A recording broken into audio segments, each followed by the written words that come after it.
എന്തിനാ ടെൻഷൻ മോളെ? ഇപ്പൊ എത്ര വയസ്സായി മോക്ക്? എനിക്കിപ്പോ 19. എത്ര കൊല്ലം ജീവിക്കണം? പറയേ. ഇങ്ങനെ ടെൻഷനൊക്കെ അടിച്ചിട്ടാണോ ജീവിക്കേണ്ടത്, അല്ല അടിച്ചു പൊളിച്ചിട്ടോ? പറയുമോളൂ. എന്തിനടി ടെൻഷൻ എനിക്ക്? എന്തൊക്കെയുണ്ട് വിശേഷം പറ. വേറെ ആരൊക്കെയുണ്ട് ബന്ധുക്കളായിട്ട്? അമ്മാമ്മയുണ്ട്. എന്താ ചെയ്യണ അമ്മ? അമ്മമ്മ എന്താ ചെയ്യണം? ഒരു 56 വർഷം കഴിയുമ്പോ അതേപോലെ ആവില്ലേ? ആവോ? അമ്മമ്മയുടെ പേരെന്താ? അന്ന സമയത്ത് ടെൻഷൻ അടിക്കണോ അല്ല ഇപ്പൊ ടെൻഷൻ അടിക്കണോ? എന്താ ആലോചിച്ച് നോക്കിയട്ടെ. പാവം കഷ്ടപ്പെട്ടിട്ട്. എടി, ഞാൻ ചോദിക്കണതിന് ഉത്തരം പറയാൻ പറ്റുന്നുണ്ടോ മോക്ക്? എത്ര പ്രായമുണ്ട് കുഞ്ഞുഞ്ഞമ്മയ്ക്ക്? 75 വയസ്സുള്ള കുഞ്ഞുഞ്ഞമ്മയെക്കാളും ടെൻഷനാണ്, മസിലും എനർജിയും, ചാടി ഓടി എവിടെ വേണമെങ്കിലും ബസ്സിൽ കയറി പോകാൻ പറ്റുന്ന. അങ്ങനെ പറ്റുമോ കുഞ്ഞുഞ്ഞമ്മയ്ക്ക്? എന്നിട്ട് ആ കുഞ്ഞുഞ്ഞമ്മയ്ക്ക് ഇല്ലാത്ത ടെൻഷനാണ് 19 വയസ്സുള്ള കുഞ്ഞുഞ്ഞമ്മയുടെ കൊച്ചുമോൾക്കുള്ളത്. എന്താ പറയാ എൻ്റെ കുട്ടിയെ? പറയൂ. നീ കുഞ്ഞുഞ്ഞമ്മയുടെ അടുത്ത് പോയി സംസാരിക്കോ? കുഞ്ഞുഞ്ഞമ്മ ബുദ്ധിയും ഒക്കെ വർക്ക് ചെയ്യുന്നില്ലേ? കുഞ്ഞുഞ്ഞമ്മയുടെ അടുത്ത് പോയി ഇരുന്ന് ചോദിക്കാം. 19-20 വയസ്സാകുമ്പോൾ കുഞ്ഞുഞ്ഞമ്മയുടെ ആഗ്രഹം എന്തായിരുന്നു എന്ന് ചോദിക്കാം. മോക്ക് മനസ്സിലാവുണ്ടോ മോള് പറയണത്? അമ്മക്കിപ്പോ എത്ര പ്രായമായി? 50 വയസ്സായി. അമ്മയോട് ചോദിക്കുക, അമ്മയ്ക്ക് എന്തായിരുന്നു ആഗ്രഹം? നമ്മൾ ആഗ്രഹിക്കുന്നതൊക്കെയാണോ നമ്മളാവുക? അമ്മ 19-ാമത്തെ 20-ാമത്തെ വയസ്സിൽ വിചാരിച്ചു വിവാഹം കഴിക്കുന്നു? എന്തിനടി ജീവിതത്തെ കുറിച്ച് ടെൻഷൻ അടിക്കണേ? എൻജോയ് ചെയ്യണോ വേണ്ടയോ? 2 വർഷം പോയി പോട്ടെ, സാരില്ല. 10-12 ഉണ്ണിയായിട്ടും പോയി, 10 മാസം ഗർഭപാത്രത്തിലും പോയി. ആ കവിത കേട്ടിട്ടുണ്ടോ നമ്മള്? അതും കേട്ടിട്ടില്ലേ? നീ കവിതയും വായിക്കില്ലേ? പിന്നെന്താ വായിക്കാ നീ? ബൈബിളോ?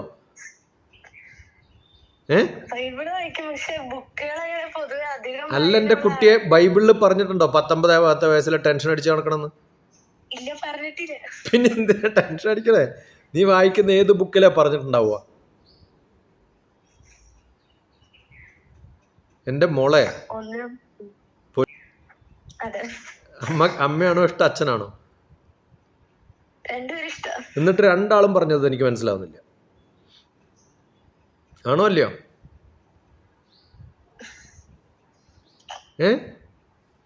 എനിക്ക് MBBS ആവാനായിരുന്നില്ല? എന്നിട്ട് എന്ത് ചെയ്യും?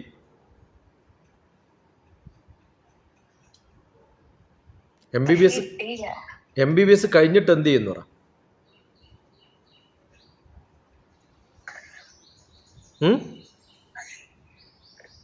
ഈ മോളും നമ്മളൊരു സ്ഥലത്ത് പോകുമ്പോ ആ പോയിട്ട് എന്ത് ചെയ്യുന്ന അറിയണ്ടേ? വേണോ വേണ്ടയോ? അതുപോലെ MBBS കഴിഞ്ഞ മോൾ എന്ത് ചെയ്യും?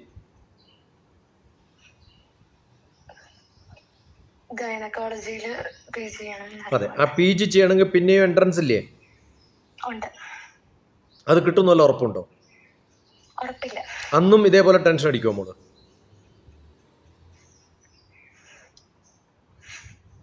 MBBS കഴിയുന്ന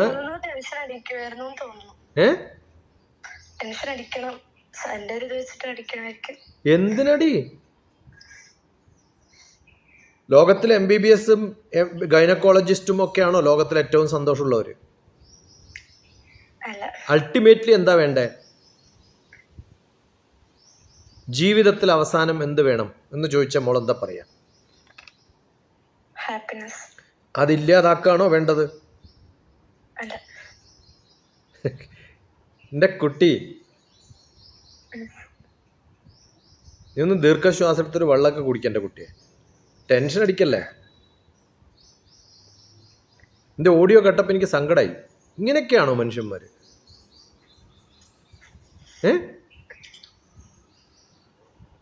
മോളുടെ ക്ലാസ്സിൽ എത്ര പിള്ളേരുണ്ടായിരുന്നു?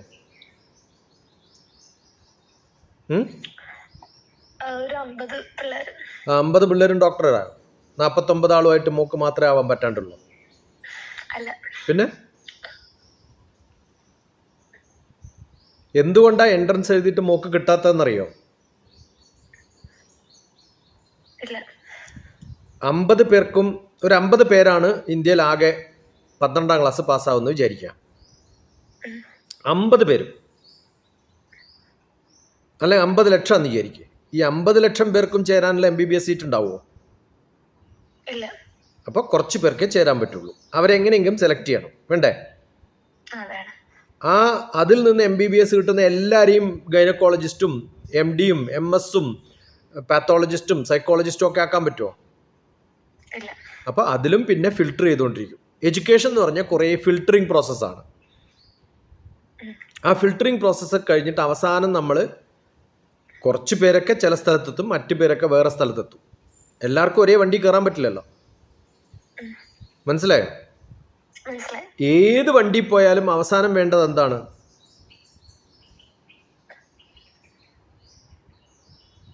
സന്തോഷമാണ്. ഒരു ഗൈനക്കോളജിസ്റ്റ് ഡോക്ടർ കുറേ കാലം പ്രാക്ടീസ് ചെയ്തിട്ട് വളരെ സീനിയർ ആയിട്ടുള്ള ഹൈദരാബാദിലാണല്ലോ ഞാൻ ജീവിക്കുന്നത്, അതറിയോ? അവിടെ ഇരിക്കുന്ന ഒരു ഡോക്ടർ, അവരുടെ ഹസ്ബൻഡ് എന്ന് പറയുന്നത് ന്യൂറോ സർജൻ അങ്ങാണ്ടാണ്.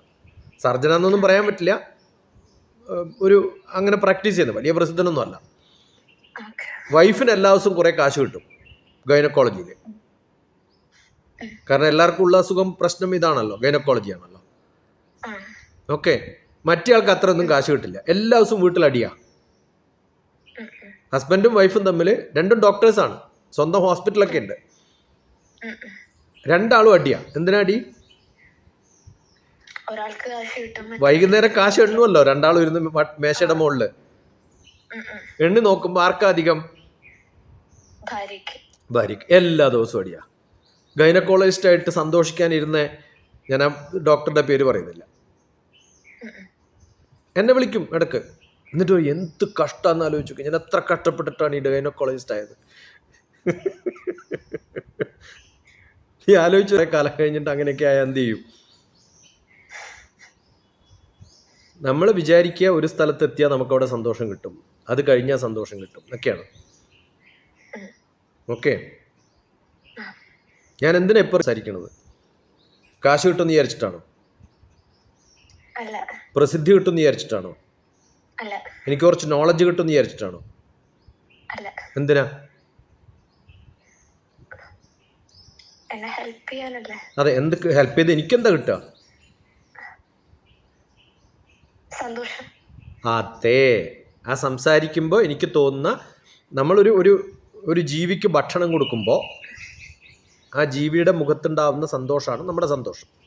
ആണോ അല്ലയോ? ഇപ്പോൾ ഇതിന് കുറച്ച് മുമ്പ് പാലക്കാട് നിന്ന് ഒരു സ്ത്രീ വിളിച്ചു.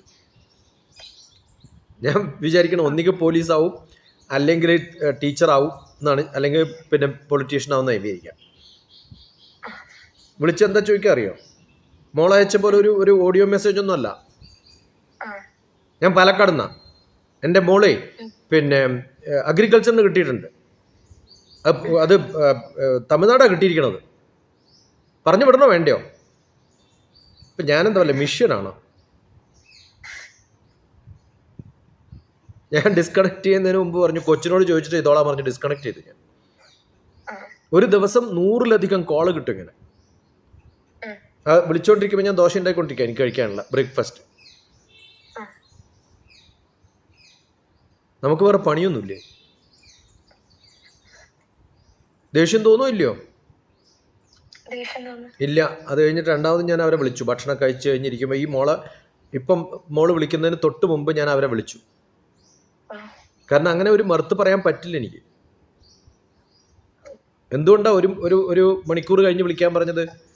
കുറച്ച് സമയം ചെലവഴിക്കണമെങ്കിൽ എന്ന് വിചാരിച്ചിട്ടാണ്. മനസ്സിലായോ? അതുകൊണ്ട് നമ്മൾ ജീവിതത്തിൽ ഏറ്റവും അത്യാവശ്യം എന്ന് പറയുന്നത് മനസ്സമാധാനം, സന്തോഷം, നമുക്ക് ഇഷ്ടപ്പെട്ട പണി ചെയ്യാം. ആ ഇഷ്ടപ്പെട്ട പണി പക്ഷേ നമ്മുടെ ജീവിതത്തെ തകിടം മറിക്കുന്ന പണിയാവരുത്. ഡോക്ടർമാരുടെ ജീവിതം എന്ന് പറഞ്ഞാൽ എന്ത് കഷ്ടപ്പെട്ട ജീവിതമാണെന്ന് ആലോചിച്ച് നോക്കാം. ആണോ അല്ലയോ? അതെ. എൻ്റെ വീട്ടിൽ 10-30 ഡോക്ടർമാരുണ്ട്. ഓക്കെ. ഒരാൾ ത്രോട്ട് ENT സ്പെഷ്യലിസ്റ്റാണ്. അയാൾ ഇതാണ് ഓൺകോളജി. സർജറി ചെയ്യുന്ന സമയത്ത് ഒരു ദിവസം രാവിലെ തുടങ്ങിയ വൈകുന്നേരം വരെ. കഴിഞ്ഞ പ്രാവശ്യം ഞാൻ കണ്ട സമയത്ത് തലേ ദിവസം എന്തോ സർജറി കഴിഞ്ഞിട്ട് ബ്ലീഡിങ് നിർത്താത്തതുകൊണ്ട് ഇവന് ടെൻഷനാണ്. ആ രോഗിക്ക് വല്ലതും പറ്റിയാൽ ഇയാൾക്കൊരു ഒരു മാനസികമായിട്ടുള്ള വിഷമം ഉണ്ടാവില്ലയോ? തലേ ദിവസം ഫുള്ള് ഉറങ്ങിയിട്ടില്ല. മനസ്സിലായോ? ആത്മാർത്ഥതയുള്ള ഡോക്ടർമാർക്ക് ഏറ്റവും കഷ്ടപ്പെടാം. ഓക്കെ. മോള് നാളെ ഡോക്ടറായി എന്ന് വിചാരിക്കുക. ഏറ്റവും തിരക്കുള്ള സമയം ഡോക്ടർമാർക്ക് എപ്പോഴാണ്? രാവിലെയാണോ, ഉച്ചക്കാണോ, വൈകുന്നേരമാണോ, രാത്രിയാണോ? അല്ല, രാവിലെയും വൈകുന്നേരമാണ്. എല്ലാവരും ഡോക്ടർമാരുടെ അടുത്ത് പോകുന്ന ഒന്നുകിൽ രാവിലെ, രാത്രി ഒരു അസുഖം വന്നാൽ രാവിലെ പോയി കാണാമെന്ന് വിചാരിക്കും അല്ലേ? പല ഡോക്ടർമാരും രാവിലെ 7 മണിക്ക് തുടങ്ങിയാൽ 10 മണി വരെ പ്രാക്ടീസ് ആയിരിക്കും. വൈകുന്നേരം ഒരു 4 മണിക്ക് കട തുറന്നാൽ 7 മണി, 8 മണി, 9 മണി വരെയൊക്കെ ഇരിക്കും. അതിനേക്കാളും പിന്നെ സർജറിയൊക്കെ പകലൊക്കെ ആയിരിക്കും, അല്ലെങ്കിൽ കൺസൾട്ടേഷൻ രാത്രി ഉണ്ടാവുന്നതൊക്കെ കുറവായിരിക്കും.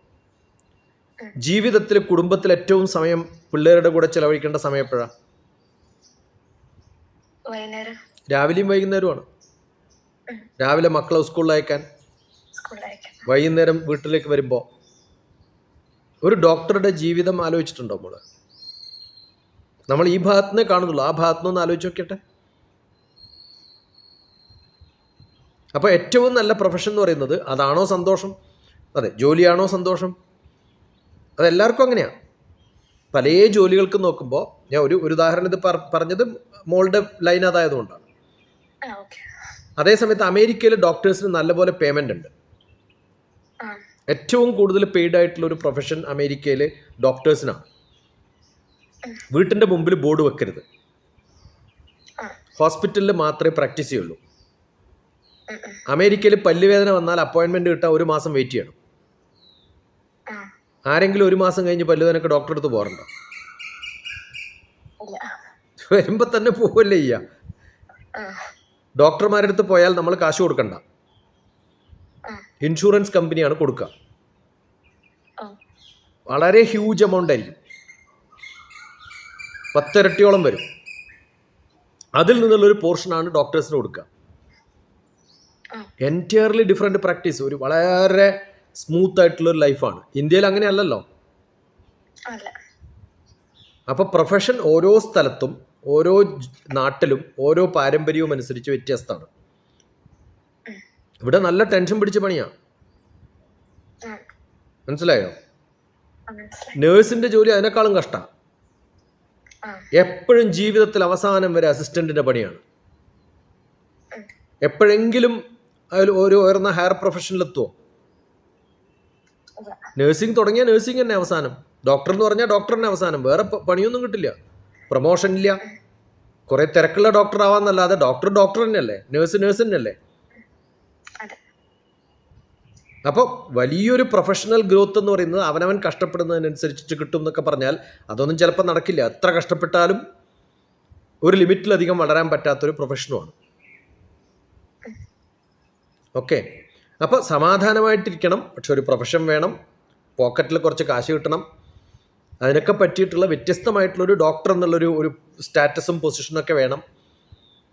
ഹോമിയോപ്പതിക്ക് എന്താ കുഴപ്പം? ഡോക്ടർ TPS 7ാം ക്ലാസ്സിലും 10ാം ക്ലാസ്സിലൊക്കെ പഠിക്കുമ്പോഴാണ് ഹോമിയോപ്പതി പഠിച്ചത്.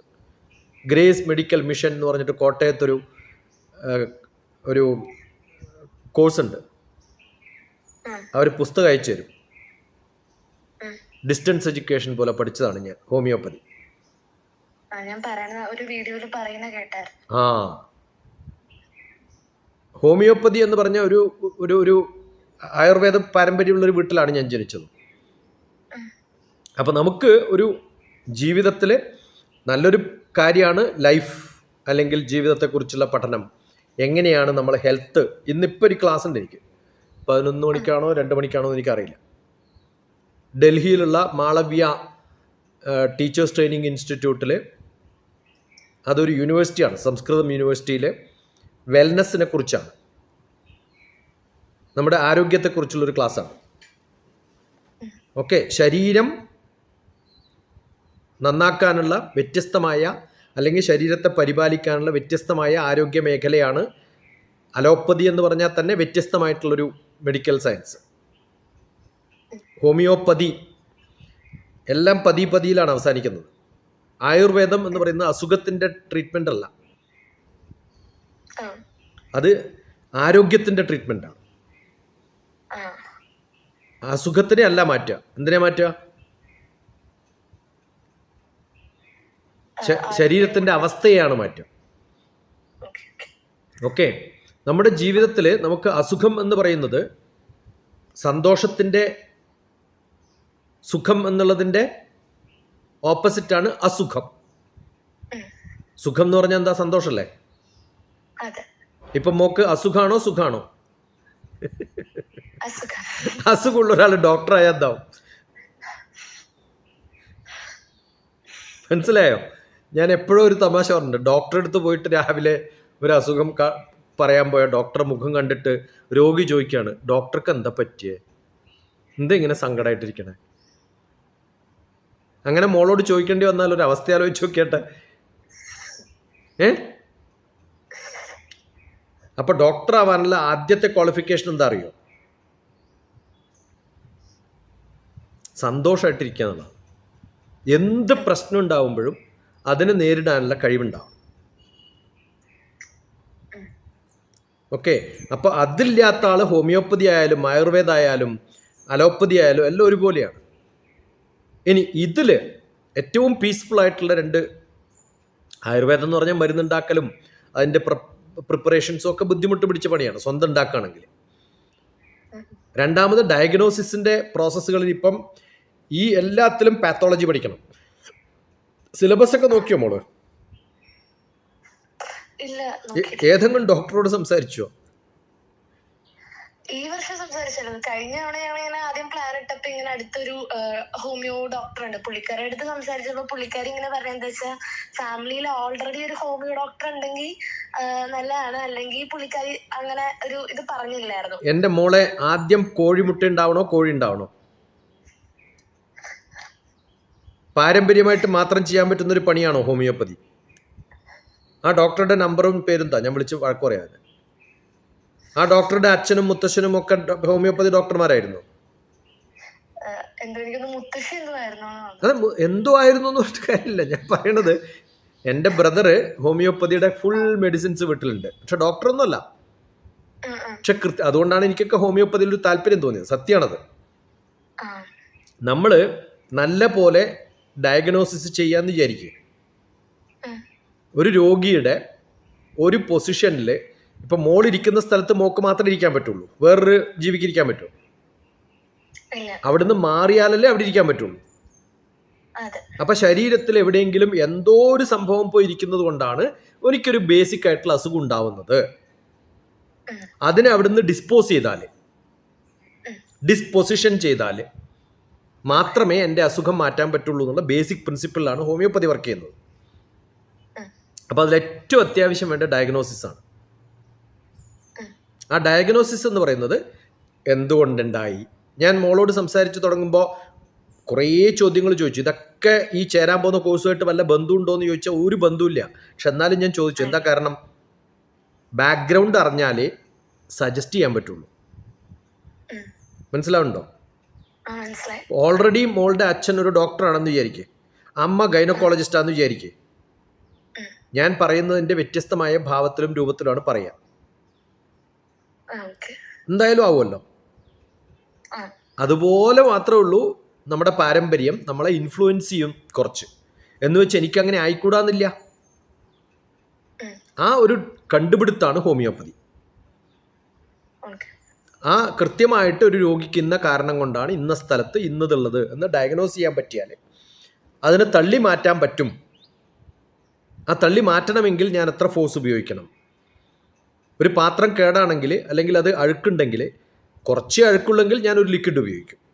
കുറച്ചും കൂടി കൂടുതൽ അഴുക്കുണ്ടെങ്കിലോ ഞാൻ ചിലപ്പോൾ അതിനകത്ത് വല്ലതും ഇട്ടിട്ട് തിളപ്പിക്കുക ചെയ്യുക. അതൊരു പ്ലാസ്റ്റിക് പാത്രമാണെങ്കിൽ ഞാൻ വെള്ളം ഇട്ടിട്ട് തിളപ്പിക്കുമോ? അപ്പോൾ ഞാൻ ആദ്യമായിട്ട് എന്തിലാണ് പ്രശ്നം, എന്താണ് പ്രശ്നം എന്ന് അറിഞ്ഞു കഴിഞ്ഞാൽ എനിക്കതിനെ ട്രീറ്റ് ചെയ്യാൻ പറ്റുള്ളൂ.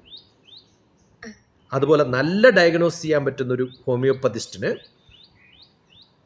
നല്ല പോലെ എന്നിട്ട് എന്ത് ചെയ്യും, ശരീരത്തിൽ അതിനെ റീപ്ലേസ് ചെയ്യാൻ പറ്റിയ ഒരു ആർട്ടിഫിഷ്യലായിട്ടുള്ളൊരു കെമിക്കൽ കൊണ്ടുവെക്കുമ്പോൾ ആ കെമിക്കലിനോട് ശരീരം റിയാക്ട് ചെയ്യും. അപ്പം ഒരാളിരിക്കുന്ന സ്ഥലത്താണ് ഒരു പ്രശ്നം ഉണ്ടാവുന്നത്, ആ പ്രശ്നമുള്ളടുത്ത് അതിനേക്കാളും വലിയ പവർഫുൾ ആയിട്ടുള്ളൊരു പ്രശ്നത്തിനെ കൊണ്ടിരുത്തിയാൽ എന്ത് പറ്റും? എൻ്റെ ശരീരത്തിൽ ഇപ്പോൾ പനി ഉണ്ടാക്കുന്നത് എന്തോ ശരീരത്തിൻ്റെ ഒരു സ്ഥലത്ത് ഏതോ ഒരു കെമിക്കൽ ഉള്ളത് കൊണ്ടാണെന്ന് വിചാരിക്കുക. ആ കെമിക്കലിനെ മാറ്റിയിട്ട് അതിനേക്കാളും പവർഫുൾ ആയിട്ടുള്ള ഒരു കെമിസ്ട്രി കൊണ്ടിരുത്തുമ്പോൾ എൻ്റെ പനി കൂടും. അതുകൊണ്ടാണ് ഹോമിയോപ്പതി കഴിക്കുമ്പോൾ ആദ്യം കൂടുന്നത്. എന്നിട്ട് എന്ത് ചെയ്യും, അതിനെ ഞാൻ ആർട്ടിഫിഷ്യലായിട്ട് കൊണ്ടുവച്ചതിനെ എൻ്റെ ശരീരത്തിൽ സ്വാഭാവികമായിട്ടുണ്ടായിരുന്ന കെമിസ്ട്രിയേക്കാളും ലൈഫ് കുറവായതുകൊണ്ട് അത് ചത്തുപോകും കുറച്ച് കഴിയും. ആ ചത്തു പോയി കഴിയുന്നതിന് മുമ്പ് എന്ത് ചെയ്യണം, പിന്നെയും ശരീരത്തിൽ പിന്നെയും രണ്ടാമത് ഇത് പ്രൊഡ്യൂസ് ചെയ്യപ്പെടും. അതിനു മുമ്പ് അതിനേക്കാളും കുറഞ്ഞ ഡോസുള്ള, അതിനേക്കാളും കുറഞ്ഞ ലൈഫ് സ്പാനുള്ള, അതിനേക്കാളും കുറഞ്ഞ പവറുള്ള വേറൊരു ജീവിയെ കൂടി അവിടെ കൊണ്ടിരുത്താന്ന് വിചാരിക്കാം. അങ്ങനെ ക്രമേണ ക്രമേണ ക്രമേണ ക്രമേണ മാറ്റിയെടുക്കുമ്പോൾ എൻ്റെ ശരീരത്തിൽ സ്വതവേ ഉണ്ടാക്കി ആ പൊസിഷനിൽ ഇരുത്താൻ പറ്റുന്ന ഒരു എലമെൻ്റ് ഇല്ലാതെ ആവും. അതുകൊണ്ടാണ് ഹോമിയോപ്പതിയിൽ രാവിലെ 8 മണിക്ക് എന്ന് പറഞ്ഞിട്ടൊരു പാക്കറ്റ് തരും, 10 മണിക്ക് എന്ന് പറഞ്ഞാൽ വേറൊരു പാക്കറ്റ് തരും, 12 മണിക്ക് എന്ന് പറഞ്ഞാൽ വേറെ പാക്കറ്റ് തരും. കാരണം ഇതൊക്കെ ഡിഫറെൻറ്റ് ഡോസുകളാണ്. പക്ഷെ മിക്കവാറും ഇപ്പോൾ ഹോമിയോപ്പതി ഡോക്ടർമാർ ഒരു കുപ്പിയിൽ തന്നിട്ട് അതിനകത്ത് 3 എണ്ണം കഴിച്ചോന്ന് പറയും കണ്ടിന്യൂസ് ആയിട്ട്. അത് കണ്ടാൽ തന്നെ അറിയാം അവർ ഹോമിയോപ്പതി ശരിക്കും പഠിച്ചതല്ല. കാരണം ബേസിക് പ്രിൻസിപ്പിളിന് പോലും എതിരാണ്. അപ്പം നല്ലപോലെ മനക്കെട്ട്, നല്ലപോലെ പഠിച്ച്, നല്ലപോലെ ഡയഗ്നോസ് ചെയ്താൽ ഇമ്മ്യൂണിറ്റി ഇമ്പ്രൂവ് ചെയ്യാൻ പറ്റുന്ന പ്രായത്തിലുള്ള ആൾക്കാർക്ക്, ഇപ്പം കുഞ്ഞമ്മക്ക് കൊടുത്താൽ ശരിയാവില്ല, കുഞ്ഞമ്മക്ക് കൊടുത്താൽ ശരിയാവില്ല. ആ പ്രായത്തിൽ ശരീരത്തിൽ ഇമ്മ്യൂണിറ്റി വളരില്ല. ചെറിയ കുട്ടികൾക്ക് നല്ലപോലെ എഫക്റ്റ് ചെയ്യും. മനസ്സിലായോ? അപ്പോൾ ഓരോ സംഭവവും നമ്മൾ പഠിക്കാൻ പോകുമ്പോൾ, ഞാൻ ഹോമിയോപ്പതി പഠിച്ചത് ആരെയും ട്രീറ്റ് ചെയ്യാനല്ല, നമുക്കതിനെക്കുറിച്ച് അറിയാനുള്ള ഒരു ആഗ്രഹം കൊണ്ടാണ്. അതുപോലെ ഓരോ വിഷയവും നമ്മൾ പഠിക്കുന്നത് അതിനെക്കുറിച്ച് അറിയാനുള്ള ആഗ്രഹം കൊണ്ടാണ്. മനസ്സിലാവുന്നുണ്ടോ? അപ്പം നമ്മൾ പുറത്തു നിന്ന് കാണുമ്പോൾ കുറച്ചും കൂടി ഡീറ്റെയിൽ ആയിട്ട് കാണും. ഒരാൾ വീട്ടിനകത്ത് കയറിയാൽ വീട്ടിൻ്റെ പ്ലാൻ മനസ്സിലാവില്ല. പ്ലാൻ മനസ്സിലാവണമെങ്കിൽ വീട്ടിൽ നിന്ന് മുകളിലും സൈഡിലും ഒക്കെ പോയി നോക്കണം. അങ്ങനെ പല കാര്യങ്ങളും കാണുന്ന ഒരാളാണ്. ഓക്കെ, അതുകൊണ്ട് ജീവിതത്തെയും അങ്ങനെയാണ് കാണും. നമ്മൾ അതിനകത്ത് പെട്ടുകഴിഞ്ഞാൽ അതിനുള്ളിലുള്ള പ്രശ്നങ്ങളെ കാണുള്ളൂ. അതുകൊണ്ട് ആദ്യം വേണ്ടത് നമ്മൾ പഠിക്കാൻ പോകുന്നത് എന്താണെന്നറിയാം, അതെന്തിനാ പഠിക്കുന്നതെന്നറിയാം. ഒരു സാധാരണ MBBS ഡോക്ടർക്ക് ഒരു ബോർഡ് വെച്ചിട്ട് പ്രാക്ടീസ് ചെയ്യാൻ എറണാകുളത്ത് തുടങ്ങിയ ഒരാളും അതിനകത്ത് കയറില്ല. എന്താ കാരണം? MD ഇല്ല, MS ഇല്ല, സ്പെഷ്യലൈസേഷൻ ഇല്ല, വലിയ ഷോപ്പില്ല. ENT ആണെങ്കിൽ വലിയൊരു കണ്ണട ഷോപ്പ് വേണം, പല്ലിൻ്റെ ഡോക്ടർ ആണെങ്കിൽ വലിയൊരു കണ്ണട ഷോപ്പ്, ഒരു എക്സ്പെൻസീവ് ആയിട്ടുള്ളൊരു ക്ലിനിക്ക് വേണ്ടേ?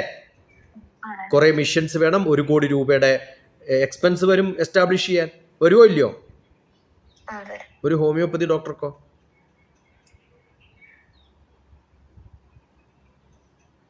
പറയൂ. ചെലവുണ്ടാവില്ല. എവിടെ പോയാലും പ്രാക്ടീസ് ചെയ്യാൻ പറ്റുമെങ്കിൽ, നാളെ എവിടെ പോകുമെന്ന് പറയാൻ പറ്റില്ലല്ലോ നമ്മൾ. എവിടെ പോയാലും പ്രാക്ടീസ് ചെയ്യാൻ പറ്റുന്ന ഒരു പ്രൊഫഷനാണ് ഹോമിയോപ്പതി. ഇപ്പോൾ ഗൈനക്കോളജിയാണ് പഠിച്ചതെന്ന് വിചാരിക്കും, ഒരു ഹോസ്പിറ്റലിൽ സ്റ്റാഫായിട്ടിരിക്കണം, അല്ലെങ്കിൽ ഹോസ്പിറ്റൽ തുടങ്ങണ്ടേ? അതല്ലാണ്ട് ഒരു റൂം എടുത്തിട്ട് ഗൈനക്കോളജി പ്രാക്ടീസ് ചെയ്യാൻ പറ്റുമോ മോളെ? ആരെങ്കിലും വരുമോ? അപ്പൊ ജീവിതത്തിൽ ഏതെങ്കിലും ഒരാളുടെ കൂടെ, അല്ലെങ്കിൽ ആരുടെയെങ്കിലും കീഴിൽ, അല്ലെങ്കിൽ കുറേ എക്സ്പെൻസീവ് ആയിട്ടുള്ളൊരു ഹോസ്പിറ്റൽ പണിയുമ്പോഴാണ് ഗൈനക്കോളജിസ്റ്റ് ആവുക. അങ്ങനെ കുറേ എക്സ്പെൻസീവായിട്ട് ഹാപ്പി ആവണോ, അല്ല വളരെ സിമ്പിളായിട്ട് ഹാപ്പി ആവണോ? അങ്ങനെ. അത് മാത്രമല്ല ഞാൻ പറയണത്, ഇതൊക്കെ ഡോക്ടർ ആണെങ്കിൽ എല്ലാത്തിൻ്റെയും ബേസിക് +2 കഴിഞ്ഞ ഗ്രാജുവേഷനാണ്. ആണോ അല്ലയോ? ഈ ഗ്രാജുവേഷൻ കഴിഞ്ഞ ഒരാൾക്ക് ഡോക്ടർ ആവാൻ മാത്രമേ പറ്റുള്ളൂ? കേരളത്തിലെ ഏറ്റവും ഫേമസ് ആയിട്ടുള്ള സ്ത്രീ ആരാന്നറിയോ ഇപ്പോൾ?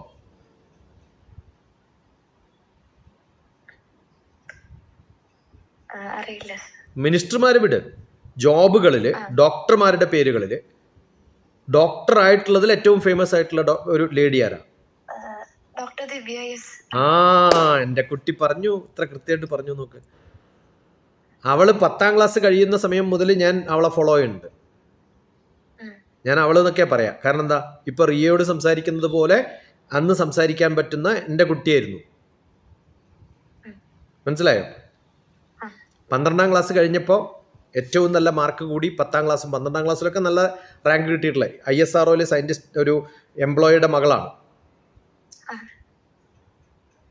ആ സമയത്ത് ഇൻ്റർവ്യൂ ചെയ്യുന്ന സമയത്ത് ചോദിച്ചു എന്താവാനാണ് ആഗ്രഹം. Before I take my train to Mussoorie I will become a medical doctor എന്ന് പറഞ്ഞു. ഞാൻ മസൂറിയിലേക്ക് വണ്ടി എടുക്കുന്നതിന് മുമ്പ് മെഡിക്കൽ ഡോക്ടർ ആവും. എന്ത് ഡിറ്റർമിനേഷനാണെന്ന് ആലോചിച്ച് നോക്കൂ. വെള്ളൂർ എന്ന് പറഞ്ഞ സ്ഥലത്താണ് പോയി പഠിച്ചത്. ആ വെള്ളൂർ മെഡിക്കൽ കോളേജിൻ്റെ പരിതസ്ഥിതിയും ഒക്കെ എൻറ്റയർലി ഡിഫറെൻ്റ് ആയിരുന്നിട്ടുള്ളൊരു കാലത്താണ് പോയത്. എന്തൊക്കെ ഒരു ഡിറ്റർമിനേഷനുള്ള ഒരാൾക്ക് മാത്രം ചെയ്യാൻ പറ്റുന്ന കാര്യമാണ്. ഇപ്പം മോള് വളരെ പെട്ടെന്ന് ഉത്തരം പറഞ്ഞില്ലേ. അത് സങ്കടപ്പെട്ട് കരയുന്ന ഒരാളാണെങ്കിൽ അങ്ങനെ സാധിക്കുമോ? Shoulder up. എത്ര വയസ്സായി മോക്ക്? 19 അല്ല, ഇപ്പൊ മുതൽ 29 വിചാരിക്കുക. 29. എത്രയായി? 29 ഇയേഴ്സ് ഉള്ള ഒരാൾ ഇങ്ങനെയാണോ തീരുമാനിക്കുക? സ്വന്തം കാര്യം തീരുമാനിക്കാൻ പറ്റുമോ ഇല്ലയോ? കൂളായിട്ട് ആലോചിക്കാൻ പറ്റുമോ ഇല്ലയോ? എന്തുകൊണ്ടാണ് ഈ സങ്കടവും പ്രശ്നവും ടെൻഷനും ഒക്കെ എന്നറിയോ? അത് കോഴ്സിന്റെ പ്രശ്നമോ വീട്ടിന്റെ പ്രശ്നമോ പാരൻസിന്റെ പ്രശ്നമോ ഒന്നും അല്ല മോളൂ. You take a firm decision and say this is what I want. നമുക്ക് ഓപ്ഷൻസ് ഉണ്ട് ഇഷ്ടം പോലെ. ഇപ്പോൾ ഗ്രാജുവേഷനാണ് ഓപ്ഷനെങ്കിൽ അത് കഴിഞ്ഞാൽ എന്താവണമെന്നും കൂടി തീരുമാനിക്കണം. എനിക്കൊരു വീട് വരെ പോകണം. ആ വീട് വരെ പോകുന്ന സമയത്ത് ബസ്സിന് കയറാൻ തീരുമാനിച്ചു. ബസ് സ്റ്റോപ്പിൽ ഇറങ്ങിയാൽ അവിടെ എത്തുമോ? അവരുടെ വീട്ടിലെത്തുമോ? അത് കഴിഞ്ഞിട്ട് ചിലപ്പോൾ ഓട്ടോ എടുത്ത് പോകേണ്ടി വരും, അല്ലെങ്കിൽ ടാക്സി എടുത്ത് പോകേണ്ടി വരും, അല്ലെങ്കിൽ അവിടെ നിന്ന് ട്രെയിൻ പിടിച്ചിട്ട് പോയിട്ടാണ് അടുത്ത സ്റ്റേഷനിൽ പോകേണ്ടി വരും. വേണ്ടേ? അപ്പം നമ്മുടെ ജീവിതത്തിൽ ഇപ്പോൾ ഈ പ്രായത്തിൽ 2024 സെപ്റ്റംബർ 11 ഞാൻ ഇന്ന സ്ഥലത്താണ് ഇപ്പം ഇരിക്കുന്നത്. ഇനി അല്ല 12 അല്ലേ, സെപ്റ്റംബർ 12 ഇന്ന സ്ഥലത്താണ് ഇരിക്കുന്നത്. ഞാൻ 5 കൊല്ലം കഴിയുമ്പോൾ എവിടെ എത്തും? 10 കൊല്ലം കഴിയുമ്പോൾ ഞാൻ എവിടെ എത്തും? ഒരു നല്ലൊരു ചാർട്ട് ഉണ്ടാക്കുക. ആ ചാർട്ടിൽ ഹോമിയോപ്പതി വഴി പോയാൽ ഞാൻ ഇന്നതൊക്കെയാണ് ചെയ്യുക. ഇനി വേറെ എന്താ ഓപ്ഷൻ ഉള്ളത്?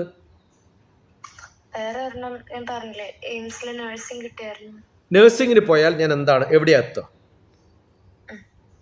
നഴ്സിംഗിന് പോയാൽ ഏതെങ്കിലും ഹോസ്പിറ്റലിൽ നഴ്സാവും, പിന്നെ അവിടുന്ന് ട്രാൻസ്ഫർ അടിക്കും, അല്ലെങ്കിൽ അവിടുന്ന് ചിലപ്പം പിന്നെ പുറത്താക്കും, അല്ലെങ്കിൽ അവിടുന്ന് തന്നെ ദുരുപയോഗപ്പെടുത്തും. ഏറ്റവും കൂടുതൽ ജീവിതത്തിൽ ബുദ്ധിമുട്ടുന്ന ഒരു ഗ്രൂപ്പ് എന്ന് പറയുന്നത് നേഴ്സാണ്. കാരണം അസിസ്റ്റൻ്റായിട്ടാണ് വർക്ക് ചെയ്യുക. നൈറ്റ് ഡ്യൂട്ടി ഒക്കെ വരുന്ന സമയത്ത് ആരാ ഉണ്ടാവുമോ എവിടെ ഉണ്ടാവുമോ എന്നൊന്നും പറയാൻ വയ്യ. ഹൈലി എസ്റ്റാബ്ലിഷ്ഡ് ആയിട്ടുള്ള സ്ഥലത്തും പ്രോബ്ലം ഉണ്ട്, അതല്ലാത്ത സ്ഥലത്തും പ്രോബ്ലം ഉണ്ട്. എല്ലാ പ്രൊഫഷനും ഉണ്ട് അതിൻ്റേതായ ഗുണവും ദോഷവും. എബ്രോഡിൽ നഴ്സിംഗിലെ കുട്ടികൾക്ക് പഠിച്ച കേരളത്തിൽ നിന്നൊരു 10-200 നഴ്സുമാർ ജർമ്മനിയിലേക്ക് പോകണമെന്ന് ആഗ്രഹം.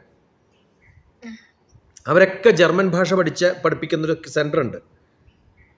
നഴ്സിംഗ് ഡോക്ടർ TPS തിരുവനന്തപുരം എന്ന് അടിച്ചാൽ കാണാം. ആ ഡോക്ടർമാർക്ക് ഭാഷ പഠിപ്പിക്കുന്ന ഒരു ഇൻസ്റ്റിറ്റ്യൂട്ട്, ആ ഇൻസ്റ്റിറ്റ്യൂട്ട് ഒരു മെഡിക്കൽ കോളേജിൻ്റെതും നഴ്സിംഗ് ഇൻസ്റ്റിറ്റ്യൂട്ടിൻ്റെ ഒക്കെ ഭാഗമായിട്ട് ടെക്നോ പാർക്കിലാണ് നടക്കുന്നത്.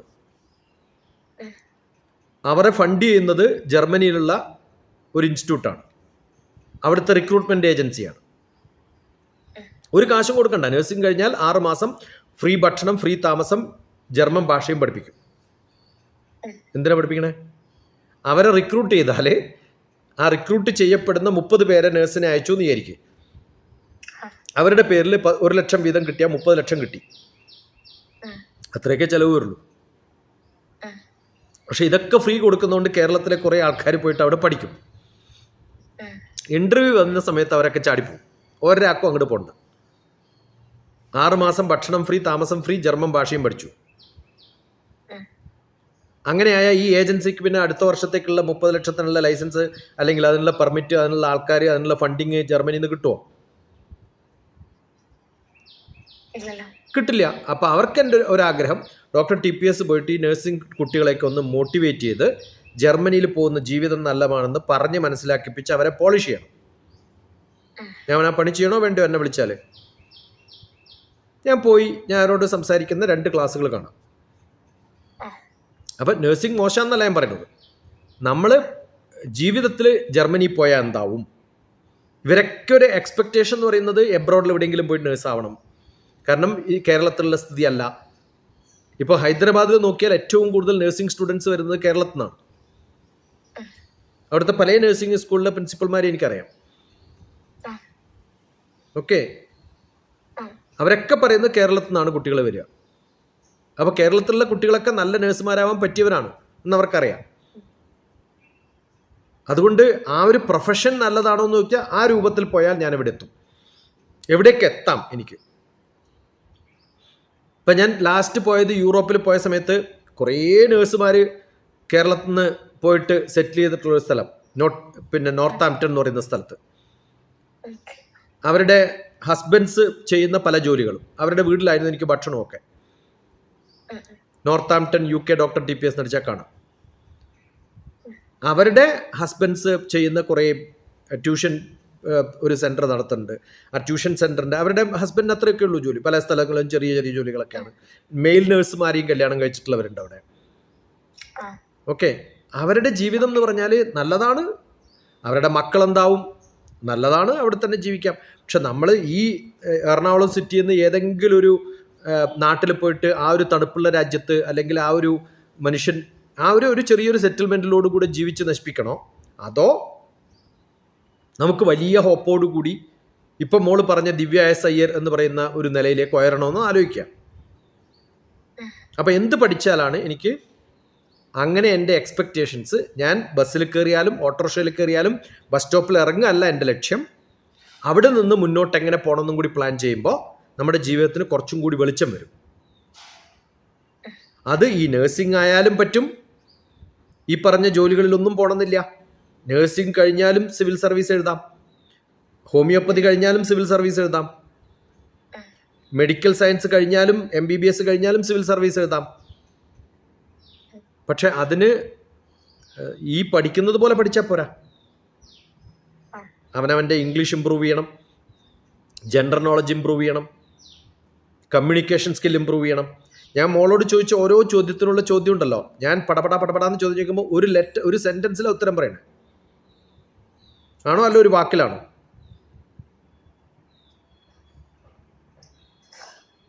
അച്ഛൻ എന്താ ചെയ്യണമെന്ന് ചോദിച്ചു കഴിഞ്ഞാൽ റെയിൽവേ, എന്താണ് ടിക്കറ്റ് കൗണ്ടർ, അങ്ങനെയാണോ ഉത്തരം പറയാം? അത് ടെസ്റ്റ് ചെയ്യാൻ വേണ്ടിയിട്ടാണ് ഞാൻ ഈ ചോദിക്കുന്നത്. എന്തിനു വേണ്ടിയിട്ടാണെന്നറിയോ? ഹൗ ഈസ് യുവർ ആറ്റിറ്റ്യൂഡ് എന്നറിയാൻ വേണ്ടിയിട്ടാണ്. നമുക്ക് പറയാനുള്ളത്, ഞാനിപ്പോൾ മോളോട് ചോദിക്കുമ്പോൾ മോളെന്നോട് ചോദിച്ചാൽ എന്താണ്, ഹോമിയോപ്പതി ആണോ നഴ്സിംഗ് ആണോ നല്ലത്? നഴ്സിംഗ് ആണ് എന്ന് പറഞ്ഞ് നിർത്തുകയാണോ വേണ്ടത്? ഈ 36 മിനിറ്റ് സംസാരിക്കേണ്ട വല്ല കാര്യമുണ്ടോ എനിക്ക്? അങ്ങനെ സംസാരിക്കുന്ന ഡോക്ടർ TPSനെയാണോ ഇഷ്ടം? ഒരു ഡോക്ടർ, ഞാൻ പല സ്ഥലത്തും പോയാൽ ചോദിക്കാറുള്ളത്, നിങ്ങളിൽ എത്ര പേർക്ക് +2 ക്ലാസ് എടുക്കാൻ പല സ്കൂൾസിലും പോകാറുണ്ട്. 1 മില്യൺ ടീച്ചേഴ്സിനെയും കുട്ടികളെയും സ്റ്റുഡൻസിനെയും പാരൻസിനെയും പഠിപ്പിച്ചിട്ടുള്ള ആളാണ് ഞാൻ. 1 മില്യൺ. അവിടെയൊക്കെ പോകുമ്പോൾ ചോദിക്കുന്ന എത്ര പേർക്ക് ഡോക്ടർ ആവണമെന്ന് ചോദിക്കും. ഒരു 80% 90% കേരളത്തിലൊക്കെ കൈവക്കും. അടുത്ത ചോദ്യം എന്താ അറിയോ? നിങ്ങളിൽ എത്ര പേർക്ക് ടീച്ചേഴ്സ് ആവണം? ഡോക്ടർ ആവണമെന്ന് ചോദിച്ചാൽ അടുത്ത ചോദ്യം ചോദിക്കുന്നത് ടീച്ചർ ആവണമെന്നാണ്. ഉടനെ എല്ലാവരും കൈതാക്കും. അപ്പോൾ ഡോക്ടർ ആവണമെന്നാണ് ആഗ്രഹം, പക്ഷെ എന്താ ആവണ്ട? ടീച്ചർ ആവണ്ട. മോളെ, എല്ലാ ഡോക്ടർമാരുടെയും താഴത്തൊരു ബോർഡിൽ എഴുതി വെച്ചിട്ട് കാണാം, പ്രൊഫസർ ഓൺകോളജി ഇന്ന മെഡിക്കൽ കോളേജിൽ നിന്ന്. കണ്ടിട്ടുണ്ടോ ഇല്ലയോ? ആ ഡോക്ടർമാർക്കാണ് ഏറ്റവും കൂടുതൽ ഡിമാൻഡ്. ആണോ അല്ലയോ? അപ്പൊ അവസാനം ഒരു ഡോക്ടർ ആവുന്നത് ആരാ? പ്രൊഫസർ അല്ലേ? എന്താ അതിനർത്ഥം? അവർ ടീച്ചറല്ലേ? അപ്പൊ എല്ലാ ഡോക്ടർമാർക്കും വേണ്ട ബേസിക് ക്വാളിറ്റി എന്താണ്? ടീച്ചിങ് ആണ്. വരുന്ന ഓരോ പേഷ്യൻസിനെയും പഠിപ്പിക്കുകയാണ് വേണ്ടത്. ഈ രോഗം എന്തുകൊണ്ടുണ്ടായി, വേണോ വേണ്ടയോ? അതിനേക്കാളും കഴിവ് വേണം ടീച്ചിങ്ങിൽ നേഴ്സിന്. അതിന് ഏറ്റവും അത്യാവശ്യം നല്ലപോലെ സംസാരിക്കാനുള്ള കഴിവ്, കൺവിൻസ് ചെയ്യിപ്പിക്കാനുള്ള പോയിന്റുകൾ വേണം കയ്യിൽ. ആ എബിലിറ്റി ഒക്കെയാണ് നല്ലൊരു അഡ്മിനിസ്ട്രേറ്റർക്കും വേണ്ടത്, നല്ലൊരു ടീച്ചർക്കും വേണ്ടത്. ഞാൻ ഡോക്ടർ TPS ഒരു സൈക്കോതെറാപ്പിസ്റ്റും കൂടിയാണ്. ഒരു ഹോമിയോപ്പതി ഡോക്ടർ എന്ന് പറയുന്നത് അവരുടെ അടുത്ത് വരുന്ന വലിയ സർജറി കേസൊന്നും അല്ലല്ലോ. അവർക്കൊക്കെ വേണ്ട ഒരു ഗുണം സൈക്കോളജി പ്രാക്ടീസും കൂടിയാണ്, ടീച്ചിങ് എബിലിറ്റിയാണ്, ഒക്കെ കമ്പാഷനാണ്. അതിനുള്ള ഒരു എബിലിറ്റിയും കൂടി ഉണ്ടാവണം. അല്ലെങ്കിൽ ഡോക്ടർമാരെന്ന് പറയുന്നവർ വെറും ക്രൂരമായ മനുഷ്യന്മാരാവും. ഓരോ തിരക്ക് പിടിച്ച സമയത്തും ആണെങ്കിൽ പോലും നല്ലപോലെ ബാക്കിയുള്ളവരെ കൺവിൻസ് ചെയ്യിപ്പിക്കാനുള്ള, അവരെ പറഞ്ഞ് മനസ്സിലാക്കിപ്പിക്കാനുള്ള കഴിവും കൂടി ഉണ്ടാവണം. അപ്പോൾ കമ്മ്യൂണിക്കേഷൻ സ്കില്ല് നല്ലപോലെ ഉണ്ടാവണം. ഒരു നല്ല കലക്ടർക്കും വേണ്ടത് അതാണ്. അതുകൊണ്ടല്ലേ ദിവ്യ എസ് അയ്യർ ഫേമസ് ആവുന്നത്. ഓക്കെ. മൈത്രി എന്താണ്? മൈത്രി എന്ന് പറഞ്ഞാൽ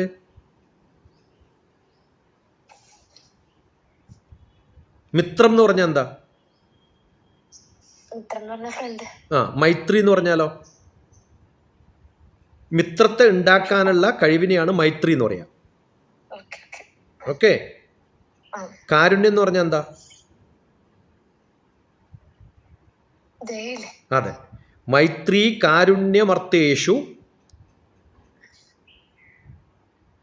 ശക്യേ പ്രീതിരൂപേഷണം പ്രകൃതി സ്ഥേഷു ഭൂതേഷു വൈദ്യവൃത്തിശ്ച തൂർവിധ. എല്ലാവരോടും സൗഹൃദം,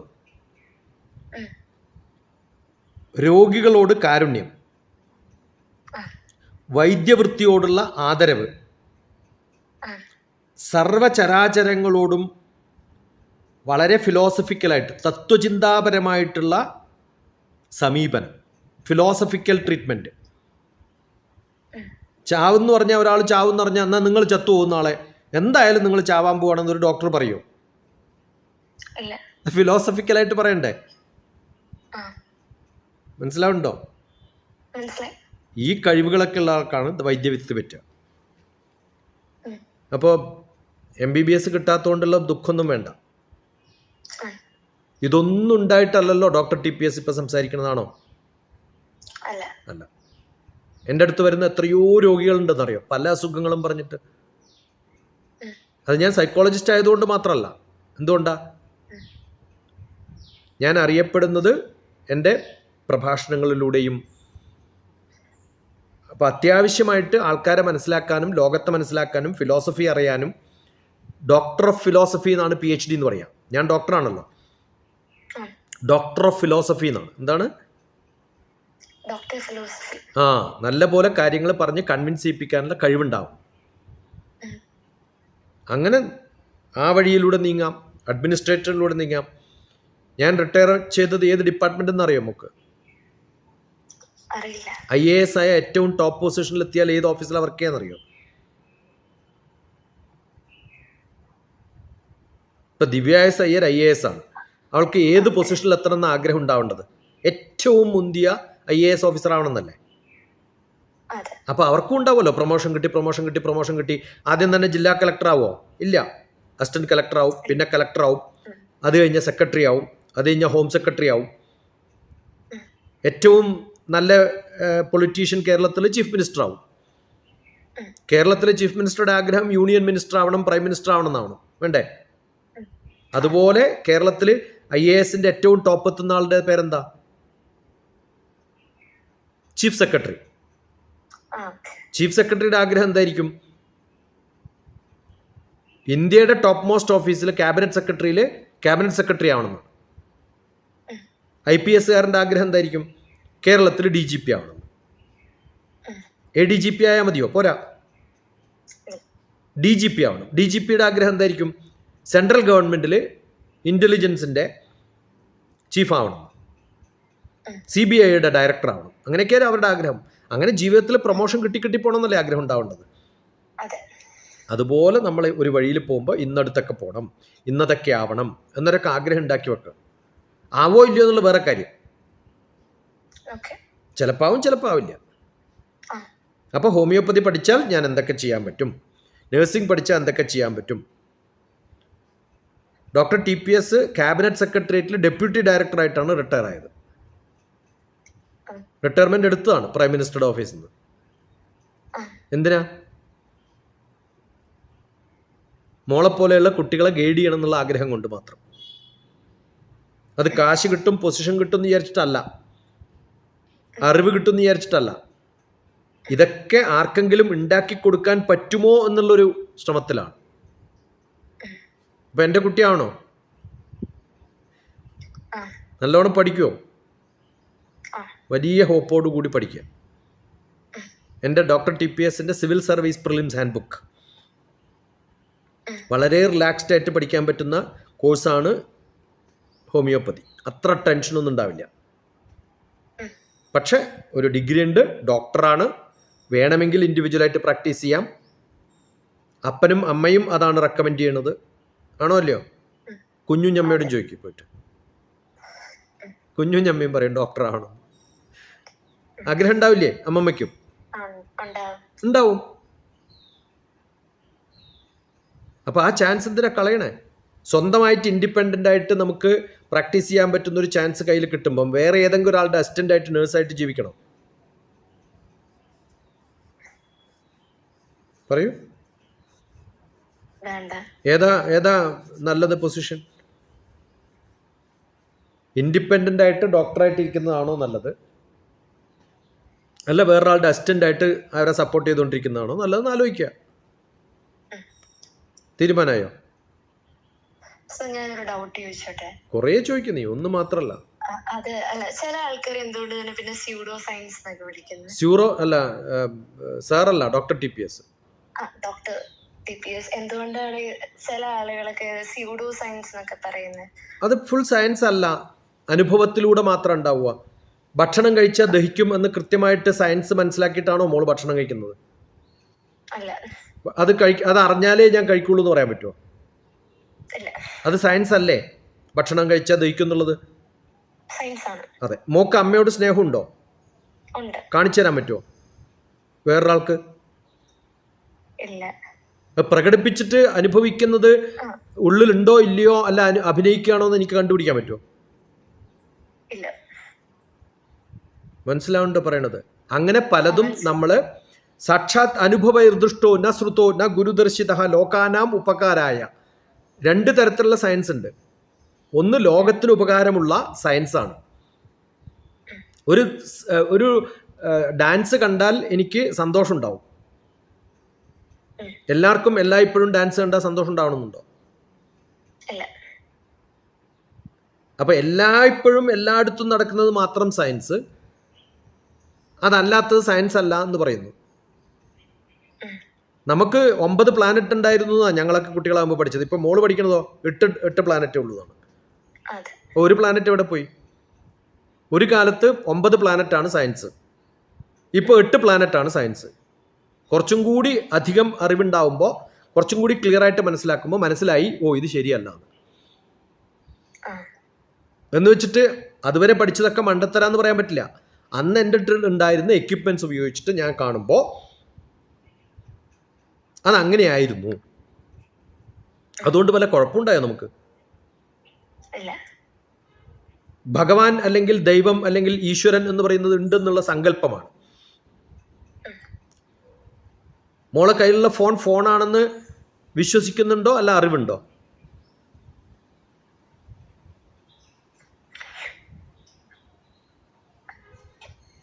അതുപയോഗിച്ച് സംസാരിക്കാൻ പറ്റുന്നുണ്ടോ ഇല്ലയോ? സംസാരിക്കാൻ പറ്റുന്നുണ്ട്. അതേപോലൊരു സാധനം കുറച്ച് ദൂരെ വെച്ചാൽ അത് ഒറിജിനൽ ആണോ ഡ്യൂപ്ലിക്കേറ്റ് ആണോ ഒരു മോഡൽ മാത്രമാണോ അതിൽ സിം ഉണ്ടോ വർക്ക് ചെയ്യോ എന്നൊന്നും അറിയാത്തപ്പോഴും നമ്മൾ അതിനെ ഫോൺ തന്നെയല്ലേ പറയാം. അതെ അത് കണ്ടപ്പോൾ ഒരു വിശ്വാസം അത് ഫോണാണെന്ന് ആണോ അല്ലയോ. അതെ അത് കഴിഞ്ഞ് നമ്മൾ ഓണാക്കിയിട്ട് നമ്പറൊക്കെ ഡയൽ ചെയ്തിട്ട് ടെസ്റ്റ് ചെയ്ത് നോക്കിയിട്ട് പറയും ആ ഇത് ഫോൺ തന്നെ കേട്ടോ. അതെ അപ്പോൾ ഏത് വിശ്വാസത്തെയും നമ്മൾ അനുഭവത്തിൽ വരുമ്പോൾ അത് സയൻസ് ആയിട്ട് മാറും. അതുകൊണ്ടാണ് സാക്ഷാത് അനുഭവയർ, അനുഭവിച്ച് മനസ്സിലാക്കുമ്പോഴാണ് അത് സയൻസ് ആവുന്നത്. അതുവരെ അതൊരു വിശ്വാസമാണ്. പല വിശ്വാസങ്ങളുമാണ് നമ്മൾ ഈ സ്യൂഡോ സയൻസ് എന്ന് പറയുന്നത്. ചെകുത്താനുണ്ട്, പിശാചുണ്ട്, ഡെവിൾ ഉണ്ട്, ഏഞ്ചൽ ഉണ്ട് എന്ന് പഠിക്കുന്നുണ്ട്. ഉണ്ടോ ഇല്ലയോ? ഏഞ്ചൽ ഉണ്ടെന്ന് പഠിക്കണില്ലേ? ഏഞ്ചൽ ഉണ്ടോ?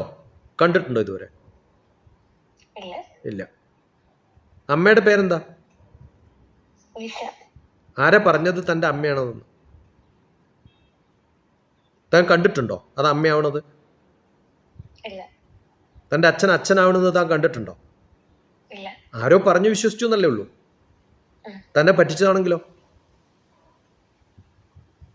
വേറെ ഏതോ ഒരു സ്ത്രീയുടെ ഏതോ ഒരു കുട്ടിയെ എടുത്തിട്ട് തൻ്റെ അമ്മയുടെ കയ്യിൽ കൊടുത്തിട്ട് ഇത് തൻ്റെ മോളാണെന്ന് പറഞ്ഞതാണെങ്കിലോ? വിശ്വസിക്കണ്ടേ നമ്മൾ? വേണോ വേണ്ടയോ? അപ്പം ഞാൻ കണ്ടതും ഞാൻ മനസ്സിലാക്കിയതും തമ്മിൽ കുറേ വ്യത്യാസമുണ്ട്. ഉണ്ടോ ഇല്ലയോ? അപ്പം നമ്മൾ കാണാത്തതും പലതും നമ്മൾ വിശ്വസിക്കേണ്ടി വരും. എൻ്റെ എക്സിസ്റ്റൻസ് തന്നെ എൻ്റെ അച്ഛൻ ഇന്നാളാണ്, എൻ്റെ അമ്മ ഇന്നാളാണെന്നൊക്കെയുള്ള എൻ്റെ തോന്നലുകളാണ് ആദ്യം. അതാരോ പറഞ്ഞെന്നെ പഠിപ്പിച്ചതാണ്, ഞാൻ അനുഭവിച്ചതല്ല. ഭഗവാനുണ്ട്, ഈശ്വരനുണ്ട് എന്നൊക്കെ ഓരോരാളും മോള് പറഞ്ഞിട്ടുള്ള ആ ഒരു പാരമ്പര്യത്തിൽ മോളോട് പറഞ്ഞ് വിശ്വസിപ്പിച്ചതാണ്. ഇങ്ങനൊരു ചരിത്രമുണ്ട്, ഇങ്ങനെയാണ് ഭഗവാൻ എന്നൊക്കെ പഠിപ്പിച്ചിരിക്കുന്നു. എന്നെ പഠിപ്പിച്ചത് വേറൊരു പാരമ്പര്യമാണ്. ഇതൊക്കെ ഞാൻ വിശ്വസിക്കുന്നു. എന്താ കാരണം? എൻ്റെ അച്ഛനും അമ്മയും വിഡ്ഢികളല്ല എന്ന് ഞാൻ വിശ്വസിക്കുന്നതുകൊണ്ട്. എൻ്റെ അച്ഛനും അമ്മയും വിഡ്ഢികളാണെന്ന് വിശ്വസിക്കുന്നവർ ആദ്യം പറയാം അവർ പറയുന്നതൊക്കെ തെറ്റാന്ന് പറയും. അതൊക്കെ സയൻസ് അല്ല, എനിക്ക് പ്രൂവ് ചെയ്യാൻ പറ്റിയിരുന്ന കാര്യമൊന്നുമല്ല പലതും. മനസ്സിലായോ? എന്താ ഈ ചോദ്യം വന്നത്? ഹോമിയോപ്പതി സ്യൂഡോ സയൻസ് ആണോ? അതല്ല, ഞാൻ ഇങ്ങനെ പണ്ട് ഇങ്ങനെ നോക്കുമ്പോ കുറെ ആൾക്കാർ ഇങ്ങനെയൊക്കെ പറയുന്ന കേൾക്കാം. അപ്പൊ നമുക്കൊരു ഇത് തോന്നില്ല, നമ്മൾ പഠിക്കാൻ പോകുന്ന സയൻസിനെ കുറിച്ച് ഇങ്ങനെ ആൾക്കാർ പറയുന്ന കേൾക്കും. അവർക്ക് അറിവില്ലാത്തോണ്ടാ മോളൂ. ഞാൻ അതിന് കൃത്യമായിട്ടുള്ള സയൻസ് അല്ലേ മോക്ക് പറഞ്ഞു തന്നത്. ഞാൻ ഹോമിയോപ്പതി ഞാൻ എന്തുകൊണ്ടാണ് പഠിച്ചത്? ഇങ്ങനെയുള്ള കുറേ ചോദ്യങ്ങൾ. ഞാൻ എന്തുകൊണ്ടാണ് ആസ്ട്രോളജി പഠിച്ചത്? ഇങ്ങനെയുള്ള കുറേ ചോദ്യങ്ങൾ എനിക്കുണ്ട്. ഇതൊക്കെ സ്യൂഡോ സയൻസ് ആണ്. പിശാചില്ല എന്ന് പറയുന്നു, മരിച്ചു കഴിഞ്ഞാൽ ഒരു പ്രശ്നമില്ല. എന്നാ പറയുന്ന ആളോട് പോയിട്ട് ശ്മശാനത്ത് പോയി കിടക്കാൻ പറ, പറ്റുമോ? എന്താ പറ്റാത്തത്? അപ്പൊ ഉള്ളിന്റെ ഉള്ളിലൊരു ഭയം ഉണ്ട് ഇല്ലേ? അപ്പൊ എന്തോ ഉണ്ട് അവിടെ. ചെകുത്താൻ എന്ന് പറഞ്ഞൊരു സംഭവം ഉണ്ടെന്ന് അവർക്ക് തോന്നുമില്ലയോ? അപ്പോൾ അത് നമുക്ക് അറിവില്ലാത്തതുകൊണ്ടാണ്. അതേസമയത്ത് ഡോക്ടർ TPS പിടിച്ചിട്ട് ഏത് ക്രിമറ്റോറിയത്തിലോ ശ്മശാനത്തിലോ എവിടെ കൊണ്ട് കിടത്തിയാലും ഞാൻ കിടക്കും.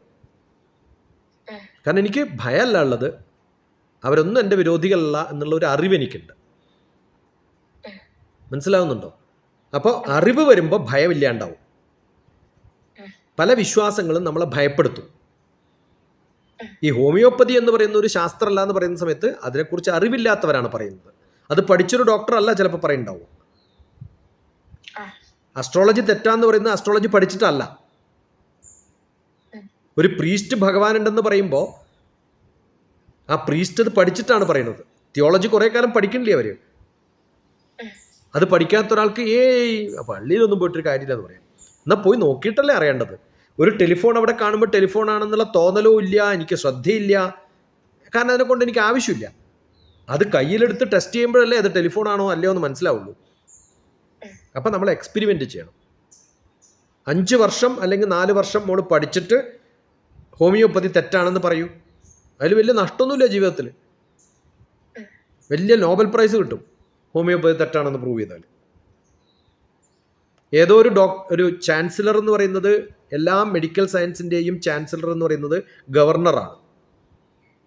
കേരളത്തിൻ്റെ വിദ്യാഭ്യാസത്തിൻ്റെ ചീഫ് ആരാ?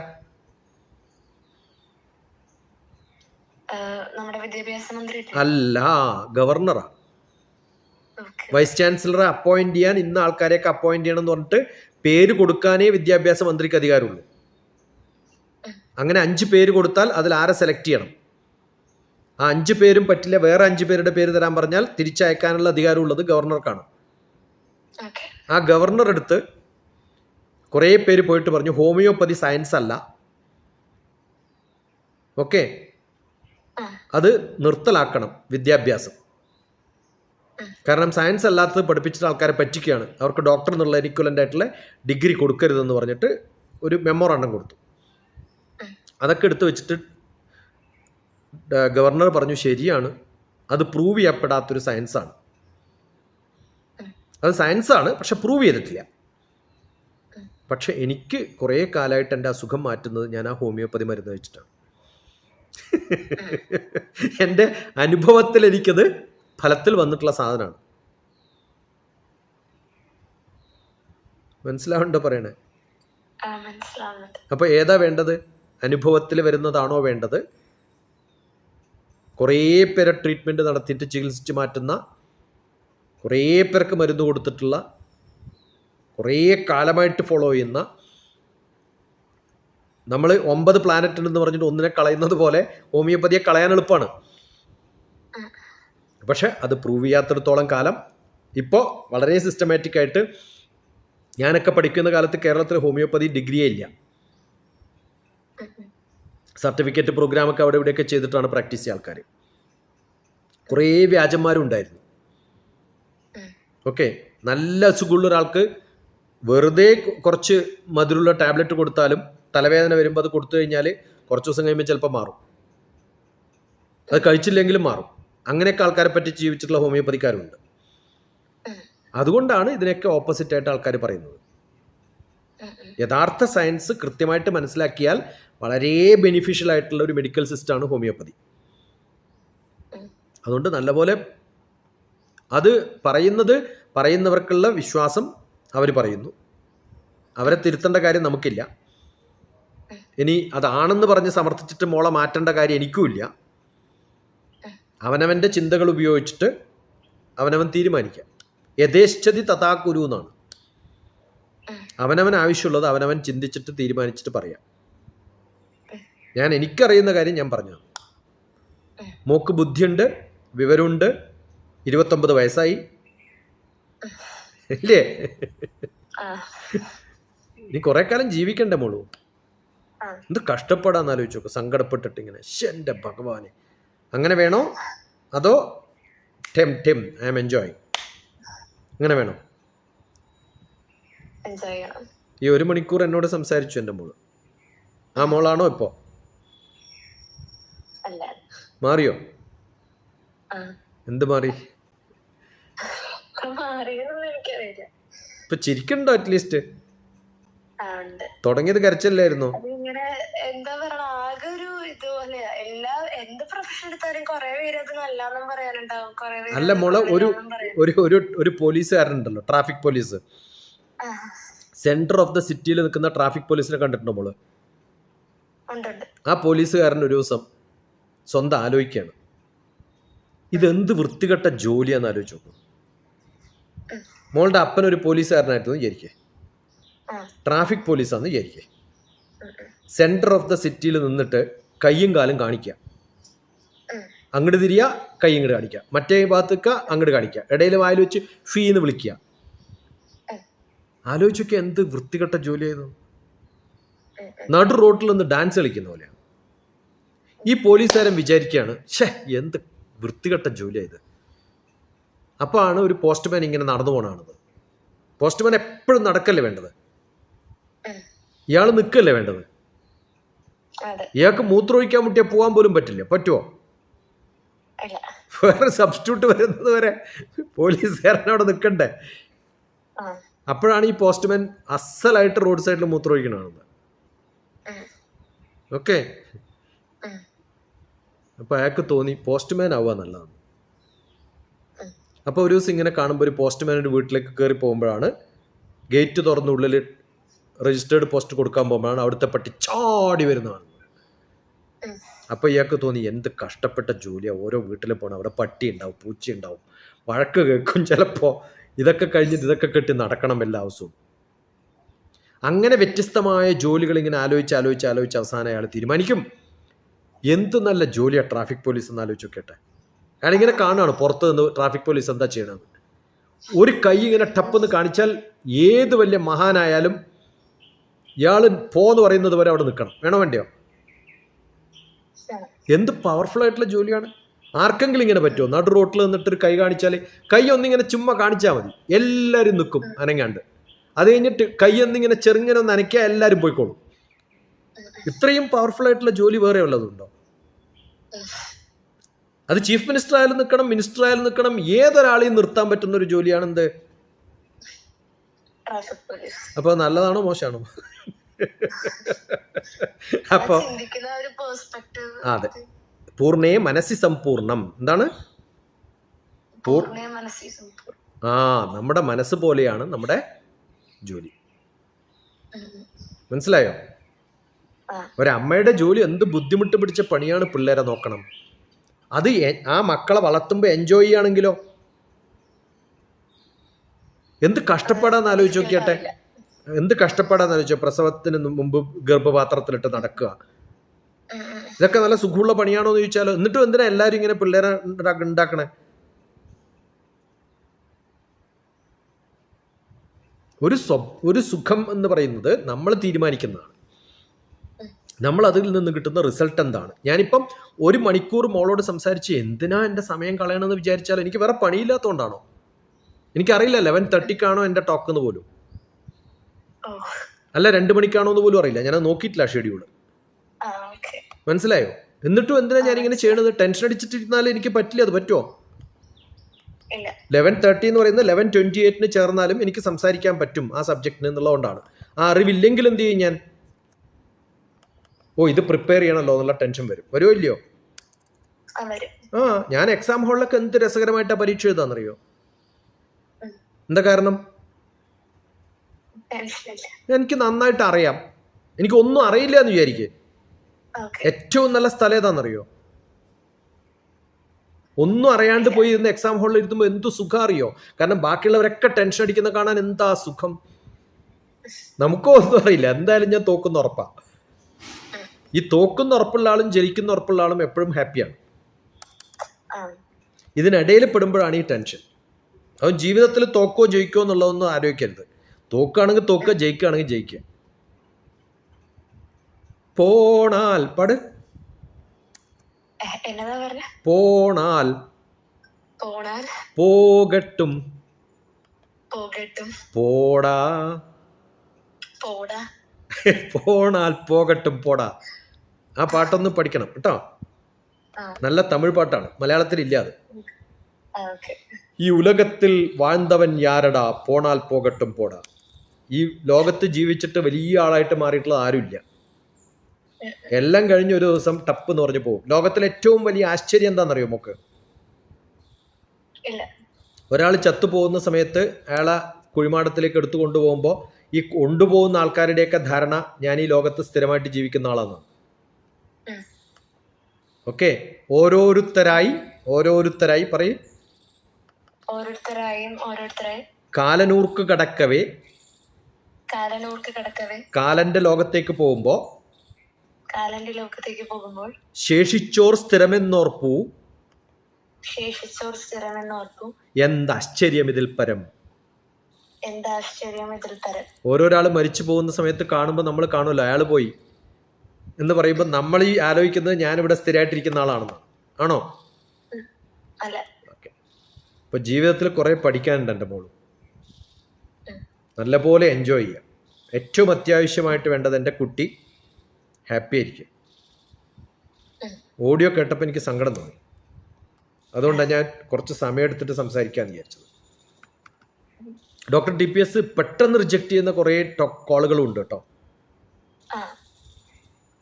പക്ഷെ കുട്ടികൾ ചോദിക്കുന്ന സമയത്ത് കുറേ അമ്മമാരൊക്കെയാണ് ചോദിക്കണമെന്ന് ചിലപ്പോൾ ഞാൻ റിജക്റ്റ് ചെയ്യും.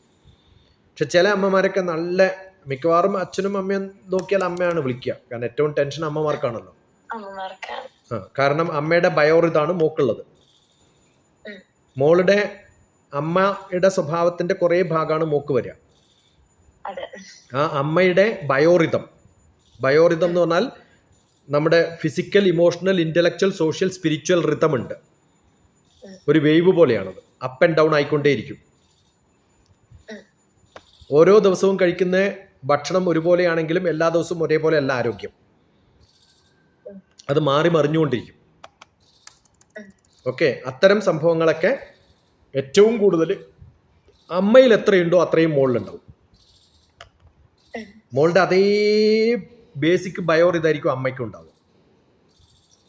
അമ്മ വളരെ ബോൾഡ് ആയിട്ടുള്ളൊരു സ്ത്രീയാന്ന് വിചാരിക്കും. എന്നെ മോള് പരിചയപ്പെടുകയില്ല, കാരണം ഒരു കൺഫ്യൂഷനും ഇല്ലാണ്ട് ഏതെങ്കിലും കോഴ്സിന് പോയി ചേർന്നേനെ. അപ്പൊ മോൾ ഇങ്ങനെ ആവാൻ കാരണം മോളുടെ അമ്മയാണ്. അത് നല്ലതാണോ മോശമാണോ?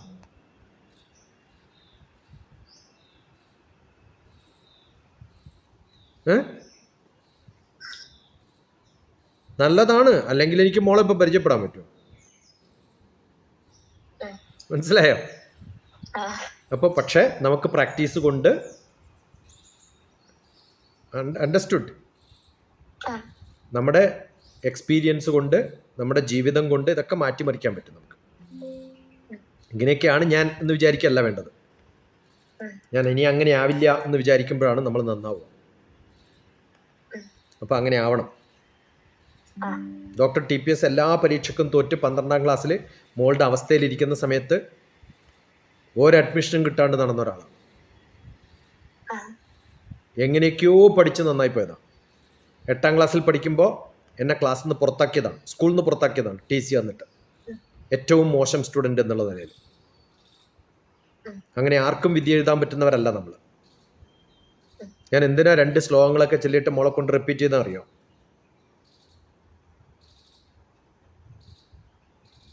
അറിയോ? അത് പഠിക്കാനും ബൈഹാർട്ട് പഠിക്കാനുള്ള കഴിവാണ് ഏത് എക്സാമിനേഷനും മുന്നോട്ട് പോകാനുള്ള കഴിവ്. അത് മോക്ക് നല്ല പോലെ ഉണ്ട്. അത് കിട്ടിയില്ല ഒരു എൻട്രൻസ് എക്സാം എന്നുള്ളതുകൊണ്ട് ജീവിതത്തെ എനിക്കിനി ഒന്നും ആവാൻ പറ്റില്ല, ഞാൻ ആകെ പൊളിയായിപ്പോയി, 2 വർഷം ട്രൈ ചെയ്തിട്ടും ഇതേ കിട്ടിയിട്ടുള്ളൂ. അത് മോളുടെ കഴിവുകേടല്ല, ഗവൺമെൻറ്റിൽ അത്രയൊക്കെ സീറ്റുള്ളൂ. അതുകൊണ്ട് ഒരു ബസ്സിൽ എനിക്ക് സീറ്റ് കിട്ടാതെ പോയത് ആ സീറ്റിലൊക്കെ കുറേ പേര് ഇരുന്ന് പോയതുകൊണ്ടാണ്. ആണോ അല്ലയോ? അതെൻ്റെ കഴിവുകേടല്ലല്ലോ. ഞാൻ ആ ബസ്സിൽ കയറാൻ ശ്രമിച്ചത് കൊണ്ടല്ലേ. വേറെ ബസ് കയറിയാലോ എനിക്ക് ടാക്സി എടുത്ത് പോകാൻ പറ്റുകയാണെങ്കിലോ പറ്റും. നമ്മുടെ ഈ സാഹചര്യത്തിൽ നമുക്ക് ഇപ്പം അതേ പറ്റുള്ളൂ. അതുകൊണ്ട് ഞാൻ നിന്ന് പോകാനും തയ്യാറാണ്. ഓക്കെ, അതുകൊണ്ട് കിട്ടാത്തതിനെക്കുറിച്ച് ആലോചിച്ചിട്ട് ബുദ്ധിമുട്ടി വിഷമിക്കേണ്ട കാര്യമൊന്നുമില്ല. You decide what you want from now. അപ്പോൾ സ്യൂഡോ സയൻസ് മാത്രമേ ഉള്ളൂ ചോദ്യം മോക്ക്? അല്ല, അത് മാത്രല്ല, ഞാനിങ്ങനെ ആക്ച്വലി ഞാൻ പറഞ്ഞില്ല, നേഴ്സിംഗ് അങ്ങനെ ഇതേതൊരു കോഴ്സ് അല്ലായിരുന്നു. പക്ഷെ അത് കഴിഞ്ഞ് പിന്നെ ഈ റിപ്പീറ്റിന്റെ കൂടെ ഇങ്ങനെ എയിംസിലെ നേഴ്സിംഗ് ഇങ്ങനെ പരീക്ഷ എഴുതുക ചെയ്തത്. അപ്പൊ ഇങ്ങനെ എയിംസിന് കേട്ടപ്പോ കുറെ പേര് പറഞ്ഞു എയിംസിന് നല്ലതല്ലേ. പിന്നെ നേഴ്സിംഗ് ഇപ്പൊ പൊതുവെ എല്ലാവരുടെയും ഇതാണല്ലോ, ഏറ്റവും സ്കോപ്പ് എന്ന് പറയുന്ന ഒരു ഇതാണല്ലോ. ഈ സ്കോപ്പ് എന്ന് പറയുന്നത് ജോലി കിട്ടുമ്പോഴാണ് മോള്? അങ്ങനെയാണ് പറയുന്നത്. അതെ, അങ്ങനെയാണെങ്കിൽ ഇപ്പൊ കല്ലൂർ ബസ് സ്റ്റാൻഡിൽ പോയിട്ട് സമോസ ഉണ്ടാക്കി വിറ്റാൽ നല്ല സ്കോപ്പ് ഉണ്ടാവും ഇല്ലേ? എന്താ മോശം ജോലിയാ? പല എഞ്ചിനീയർമാരും കഷ്ടപ്പെട്ട് പഠിച്ച് എഞ്ചിനീയറായി അവസാന കാലം തുടങ്ങുന്നത് ചിലപ്പം സമോസ ബിസിനസ്സാണ്. ബാംഗ്ലൂരൊക്കെ അങ്ങനെയുള്ള എത്ര ആൾക്കാരുണ്ടെന്നറിയോ? അവർക്ക് ബോറടിച്ചു മറ്റേ പണി. ദുബായിൽ നിന്ന് വന്നിട്ടുള്ളൊരു പയ്യൻ IIT-യിലൊക്കെ അഡ്മിഷൻ കിട്ടുന്നൊക്കെ സ്കോപ്പുള്ളൊരു പയ്യനാണ്. അവസാനം അവൻ പറഞ്ഞത് ജീവിതത്തിൽ എന്താവണം. ഞാനിപ്പോൾ മോളോട് പറഞ്ഞില്ലേ 2024 സെപ്റ്റംബർ ഇനിയിപ്പോൾ കുറേ വർഷം കഴിഞ്ഞിട്ട് എന്താവണം എന്ന് ആലോചിക്കുന്ന പോലെ ആ കുട്ടിയോട് ചോദിച്ചപ്പോൾ അവൻ പറഞ്ഞത് അച്ഛനും അമ്മയും ചത്തിട്ട് വേണം എനിക്കൊരു ബാറ് തുടങ്ങാൻ. അച്ഛനും അമ്മയും ഉള്ളപ്പോൾ സമ്മതിക്കില്ല എന്തായാലും. അപ്പോൾ അച്ഛനും അമ്മയും മരിച്ചു കഴിഞ്ഞാൽ ബാറ് തുടങ്ങാനുള്ള കാശുണ്ടാക്കാൻ ഞാൻ കുറച്ചു കാലം MNC കമ്പനിയിൽ വർക്ക് ചെയ്യും. ഓരോരാൾക്ക് ഓരോ സ്കോപ്പും ഹോപ്പും നമ്മൾ ഉണ്ടാക്കുന്നതല്ലേ, അത്രേ ഉള്ളൂ. അപ്പം നമ്മൾ തീരുമാനിക്കുന്നതാണ് നമ്മുടെ സ്കോപ്പും നമ്മുടെ ഹോപ്പും. അത് മോള് എൻജോയ് ചെയ്യുകയാണെങ്കിൽ നഴ്സിംഗ് നല്ല പണിയാണ്. പക്ഷെ ആരെങ്കിലും പറഞ്ഞിട്ടല്ലല്ലോ ഞാൻ തീരുമാനിക്കേണ്ടത്. നമ്മൾ പിന്നെ വിവാഹപ്രായമാവുന്ന സമയത്ത് ഒരു 10 പേരുടെ പടം എടുത്തിട്ട് ബസ് സ്റ്റാൻഡിൽ നിന്നിട്ട് ഇതിൽ ഏതൊരാളെയാണ് ഞാൻ വിവാഹം കഴിക്കേണ്ടതെന്ന് ആവറേജ് എടുത്ത് സ്റ്റാറ്റിസ്റ്റിക്സ് നോക്കിയിട്ടാണോ മോൾ ആൾക്കാരെ സെലക്ട് ചെയ്യുക? എൻ്റെ ജീവിതത്തിൽ ഞാൻ എന്താവണം എന്നുള്ളത് എനിക്ക് തീരുമാനിക്കാനുള്ള ഒരു എബിലിറ്റി ഉണ്ടാവണം. അത് നമ്മുടെ വിദ്യാഭ്യാസ സമ്പ്രദായം കൊടുക്കുന്നില്ല എന്നുള്ളതാണ് ഏറ്റവും വലിയ ദോഷം. ഈ പറയുന്ന മോളുടെ അമ്മ പഠിപ്പിക്കുന്ന സ്കൂളിലെ ഒരു കുട്ടിക്കും ഇപ്പോഴും ഒരു രൂപ ഉണ്ടാവില്ല. എന്നാൽ അത് കൊടുക്കണം എന്ന് അമ്മ വിചാരിക്കുമോ? അത് വിചാരിക്കില്ല. അതല്ലേ വേണ്ടത്. ഇപ്പം മോള് പഠിച്ച സ്കൂൾ ഏതാ? ആ സ്കൂളിലെ ഈ 12ാം ക്ലാസ്സിലെ കുട്ടികൾ ഇങ്ങനെ 2 വർഷം റിപ്പീറ്റ് ചെയ്തിട്ട് ഈ ഒരു അവസ്ഥയിലേക്ക് വരണ്ട. അവരെ നന്നായിട്ട് ഗൈഡ് ചെയ്യണം 12ാം ക്ലാസ്സിൽ തന്നെ എന്ന് മോക്ക് തോന്നുന്നില്ലല്ലോ ഇപ്പം. അത് തോന്നുമ്പോഴാണ് മോള് സോഷ്യൽ ബീയിങ് ആവുക. സമൂഹത്തിനോട് പ്രതിബദ്ധതയുള്ള ഒരു വ്യക്തിയായിട്ട് മാറണം. അത് ടീച്ചറായാലും വേണം, സ്റ്റുഡൻ്റ് ആയാലും വേണം, ഡോക്ടർ ആയാലും വേണം, പ്രൊഫഷണൽ വേണം. അങ്ങനെ ആരെങ്കിലൊക്കെ ഇനീഷ്യേറ്റീവ് എടുക്കുമ്പോഴല്ലേ ഡോക്ടർ TPS പല സ്കൂൾസിലൊക്കെ പോകാൻ പറ്റണത്. ഞാൻ എന്തിനാ യൂട്യൂബിൽ ഇടുന്നത്? ഇത് കണ്ടിട്ട് ആർക്കെങ്കിലും ഗുണമുണ്ടാവുമെങ്കിൽ വിളിച്ചോട്ടെ എന്ന് വെച്ചിട്ടല്ലേ? ആണോ അല്ലയോ? അപ്പൊ ചിലരോട് ഇങ്ങനെ റെക്കോർഡ് ചെയ്തിട്ടുണ്ട് ഞാൻ ഈ ടോക്ക് എന്ന് പറയുമ്പോൾ എൻ്റെ പേര് വരരുത് കേട്ടോ, ഇടരുത്.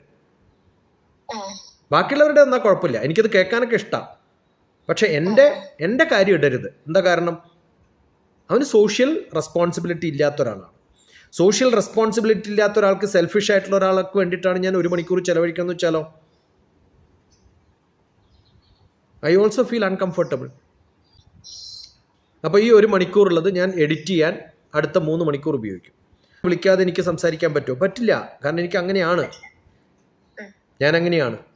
ഞാൻ വളരെ ആർട്ടിഫിഷ്യലായിട്ട് ഇത് വീഡിയോയിൽ ഇടണം എന്ന് വിചാരിച്ചിട്ട് വിളിക്കാതെ വേണമെങ്കിൽ എനിക്ക് റെക്കോർഡ് ചെയ്യാം. പക്ഷെ ആ സമയത്ത് മോക്ക് എന്നോടൊരു ഇൻറ്റിമസി വരില്ല. മനസ്സിലായോ? അത് കഴിഞ്ഞ് ഞാൻ കഷ്ടപ്പെട്ടാലും കുഴപ്പമില്ല എന്നാണ് ഞാൻ വിചാരിക്കുക. കാരണം മോളുടെ little comfort is more valuable for me than my uncomforted work for another 3 hours. മനസ്സിലാവുണ്ടോ മോളെ? അപ്പോൾ ഏറ്റവും അത്യാവശ്യമായിട്ട് വേണ്ടത് we have to become a human being. എന്താവണം? ഹ്യൂമൺ ആവണം, മനുഷ്യത്വമുള്ളവരാവണം. രണ്ടാമത് സോഷ്യൽ ബീയിങ് സോഷ്യൽ. ബാക്കിയുള്ളവർക്ക് വേണ്ടി എന്തെങ്കിലും ചെയ്യാൻ പറ്റുന്ന ഒരു സ്വഭാവം ഉണ്ടായിരിക്കണം. അപ്പോൾ അങ്ങനെ പറ്റുന്ന ഏറ്റവും നല്ല പ്രൊഫഷനാണ് ഡോക്ടേഴ്സ്. ഞാൻ വെറും എഡ്യൂക്കേഷണലിസ്റ്റ് ആയതുകൊണ്ടല്ല സംസാരിക്കുന്നത്. എൻ്റെ ഉള്ളിൽ ഒരു സൈക്കോതെറാപ്പിസ്റ്റ് ഉണ്ട്, ഒരു ഡോക്ടർ ഉണ്ട്. അതുകൊണ്ടാണ് I am an MS in psychotherapy and കൗൺസിലിങ്ങിൽ ഒരു MS എടുത്തിട്ടുണ്ട്. അപ്പോൾ ഹോമിയോപ്പതിയുടെ ഒക്കെ കൂടെ പഠിക്കാൻ പറ്റുന്നതാണ് ഇത്തരം കുറേ കോഴ്സുകൾ. കുറേ ഓൺലൈൻ കോഴ്സുകളുണ്ട്. അപ്പോൾ അതൊക്കെ ചെയ്യാം. ഡോക്ടർ എന്നുള്ള ബോർഡ് വെക്കാം. അതിൻ്റെ കൂടെ തന്നെ സൈക്കോതെറാപ്പിയും കൗൺസിലിങ്ങും ഒക്കെ ചെയ്യാം.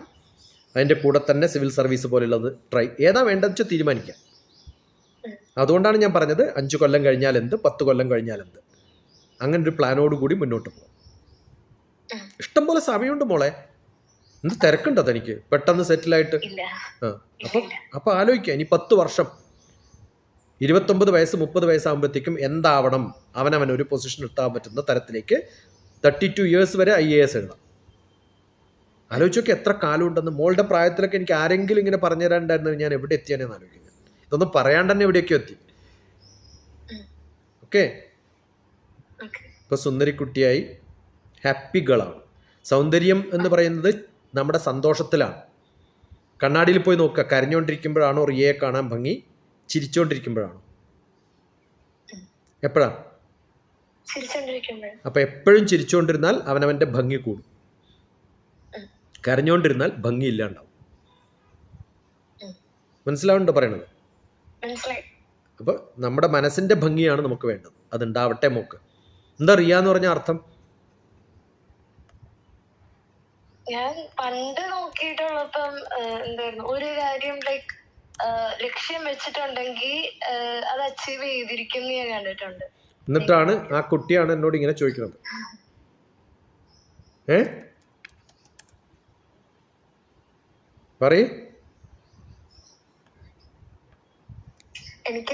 എനിക്ക് എനിക്കൊരു ഡിസിഷൻ എടുക്കാനുള്ള കഴിവില്ല, അങ്ങനെയൊക്കെ ആയിപ്പോയി പെട്ടെന്ന്. അതുകൊണ്ടൊന്നല്ല എൻ്റെ മോളു, എൻ്റെ അടുത്ത് എത്താൻ തനിക്കൊരു വിധിയുണ്ട്, അതുകൊണ്ടാണ്. മനസ്സിലായോ? ഏ അത് മോശമാണോ നല്ലതാണോ? നല്ലതാണ്. ഇപ്പൊ എൻ്റെ കുട്ടിയായില്ലേ എൻ്റെ മോള്, എത്ര സമയം ചെലവഴിച്ചു നോക്ക്. ഓക്കെ, ഈ റിയ എന്ന് പറഞ്ഞ അർത്ഥം എന്താ അറിയോ? രണ്ട് മലകളുടെ ഇടയിലുള്ള ഒരു വാലി ഇല്ലേ, അങ്ങനെ ആ വാലിയിൽ ഒഴുകുന്ന നദിക്ക് ഒരു ഡയറക്ഷൻ ഉണ്ടാവും. ഒരു വെള്ളം ഒരു വാലിയിലല്ലാതെ രണ്ട് മലകളുടെ ഇടയിലല്ലാതെ ഒഴുകുമ്പോൾ എന്ത് പറ്റും? കണ്ടെടുത്തൊക്കെ ഒഴുകിപ്പോവും. ഫ്ലഡ് വന്നാൽ എന്ത് ചെയ്യും? എവിടെയാ ഒഴുകുന്നത് ആർക്കും പറയാൻ പറ്റില്ല. അങ്ങനെ ഡയറക്ഷനോടുകൂടി ഒഴുകാൻ കഴിവുള്ള നദിയെയാണ് റിയ എന്ന് പറയാം. ഓക്കെ, അപ്പൊ നല്ല ഡയറക്ഷനോട് കൂടി ഒഴുകുക. സമ്മതിച്ചോ? മോൾ എപ്പോഴെങ്കിലും വിചാരിച്ചോ ഇങ്ങനെ ഞാൻ ഇത്രയും സമയം സംസാരിക്കും മോളെ വിളിച്ചിട്ട്? ഇല്ല. ആ മെസ്സേജ് അയക്കുമ്പോ എന്താ ധരിച്ചത്?